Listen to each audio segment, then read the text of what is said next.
ধ্রুমজাল তৈরি হয়েছিল ঢাকা ডায়নামাইটসের অধিনায়ক সাকিব আল হাসান ও কুমিল্লা ভিক্টোরিয়ান্সের কোচ মোহাম্মদ সালাউদ্দিনের মধ্যকার একটি ভিডিও দৃশ্য নিয়ে, যেখানে ঢাকার ইনিংসের স্ট্র্যাটেজিক টাইম আউটের সময় দেখা যায় সাকিবকে ধাক্কা দেওয়ার মতো দৃশ্য।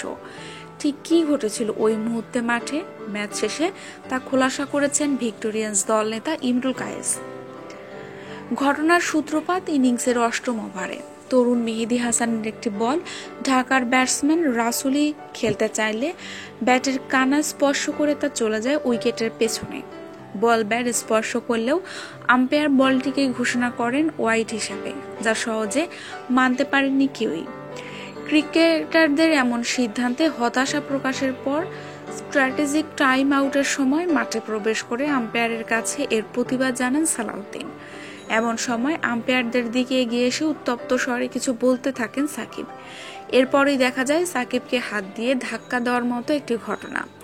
শব্দবিহীন এই ভিডিও দৃশ্য নিয়ে অনেকের মনে জাগে কৌতূহল। সাকিব ও সালাউদ্দিনের মধ্যকার গভীর সম্পর্ক সবারই জানা। সাকিবের ছোটবেলার কোচ এই সালাউদ্দিনই।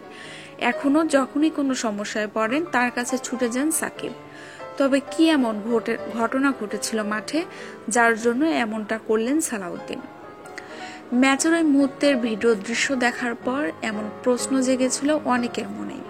এই তালিকা থেকে বাদ যাননি গণমাধ্যম কর্মীরাও, তাই স্বাভাবিকভাবে ম্যাচ শেষে সংবাদ সম্মেলনে উঠে আসলো প্রসঙ্গটি।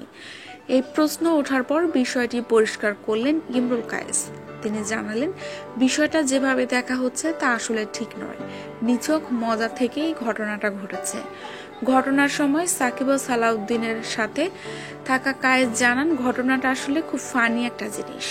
আপনারা সবাই জানেন যে সালাউদ্দিন স্যার হচ্ছেন সাকিবের একেবারে ছোটবেলার কোচ হিসেবে ওর সঙ্গে ফান করেছে, সিরিয়াস কিছু না। সাকিবও হাসছিল, সাকিবও ইয়ার্কি মারছিল।